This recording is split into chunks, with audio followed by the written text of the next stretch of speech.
আপোনালোকৰ হাজবেণ্ডৰ ওপৰত বিশ্বাস আছে নাই নাজানো, কিন্তু মোৰ হাজবেণ্ডৰ ওপৰত মোৰ সম্পূৰ্ণ বিশ্বাস আছে। মই তেওঁক চকু মুদি বিশ্বাস কৰিব পাৰোঁ যে তেওঁ গোটেই দুনিয়াৰ মানুহ মোৰ বিপক্ষে থাকিলেও মোৰ সম্পূৰ্ণ বিশ্বাস মোৰ হাজবেণ্ড কেতিয়াও মোৰ পক্ষত নাথাকে, সদায় দুনিয়া মানুহৰ পক্ষত থাকিব, সদায় মোৰ বিপক্ষে থাকিব। এইটো মোৰ সম্পূৰ্ণ বিশ্বাস। মই জানো তেওঁ মোক আজিলৈকে এটা কথাত ছাপোৰ্ট কৰি পোৱা নাই, এইটো কথা হয় বুলি কৈ পোৱা নাই। সদায় মোৰ বিপক্ষে থাকে আৰু মোৰ বিশ্বাস যেতিয়ালৈকে মই জীয়াই থাকিম, যেতিয়ালৈকে তেওঁ জীয়াই থাকিব, সদায় মোৰ বিপক্ষে থাকিব, কোনোদিন তেওঁ মোৰ পক্ষত নাথাকে। এইটো মোৰ সম্পূৰ্ণ বিশ্বাস, চকু মুদি ক'ব পাৰোঁ।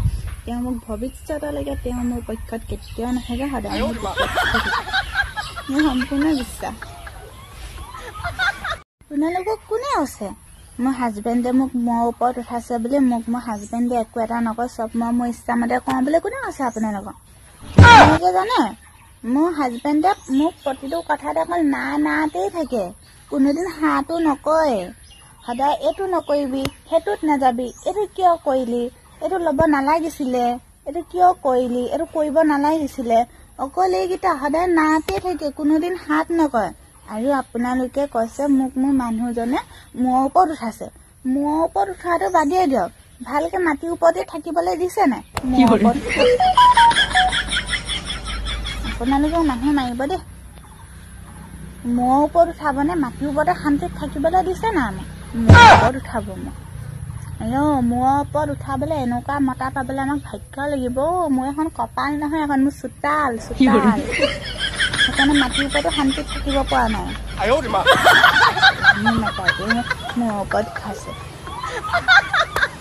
মাই ডিয়াৰ এক্স, চোৱাচোন আমাৰ ভাল পোৱা কিমান মিছা আছিলে।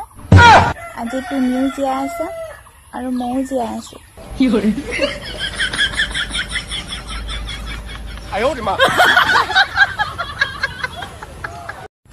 দুনিয়াৰ সকলো মানুহৰে চৰিত্ৰ ভাল, সেয়া মাথো ধৰা নপৰালৈকেহে। চবৰে চৰিত্ৰ ভাল, ধৰা পৰাৰ পিছতহে মানুহৰ চৰিত্ৰ বিচাৰ কৰে। ধৰা নপৰালৈকেতো চবৰে চৰিত্ৰ ভালেই। গেটত তলা মাৰি থৈ আলহীক ভাত খাবলৈ মাতা আৰু ফেচবুকৰ প্ৰফাইল লক কৰি বন্ধুত্বৰ প্ৰস্তাৱ দিয়া একেই কথা। কাৰ মুড চাই একচেপ্ট কৰিম? হা, কাৰ মুড চাই একচেপ্ট কৰিম মই? মানুহৰ মনত দুখ কষ্ট দি ৰাতিপুৱা গধূলি দিনে ৰাতিয়ে ভগৱানক পূজা কৰি লাভ নাই। যদি মনত দুখ থকা মানুহৰ মুখত যদি হাঁহি বিৰিঙাব নোৱাৰা, তেনেহ'লে মানুহৰ মনত দুখ কষ্ট দি ঈশ্বৰক পূজা কৰি লাভ নাই। যদি ঈশ্বৰক পূজা কৰিব বিচাৰে ন, তেনেহ'লে মনত দুখ থকা মানুহৰ মুখত হাঁহি বিৰিঙাব পাৰিলে ঈশ্বৰক পূজা কৰা হয়। গতিকে লোকক কষ্ট দি ভগৱানৰ ওচৰত পৰি সেৱা কৰি লাভ নাই। যদি মানুহৰ মুখত যদি হাঁহি বিৰিঙাবই নোৱাৰা, ঈশ্বৰক পূজা কৰি লাভ নাই।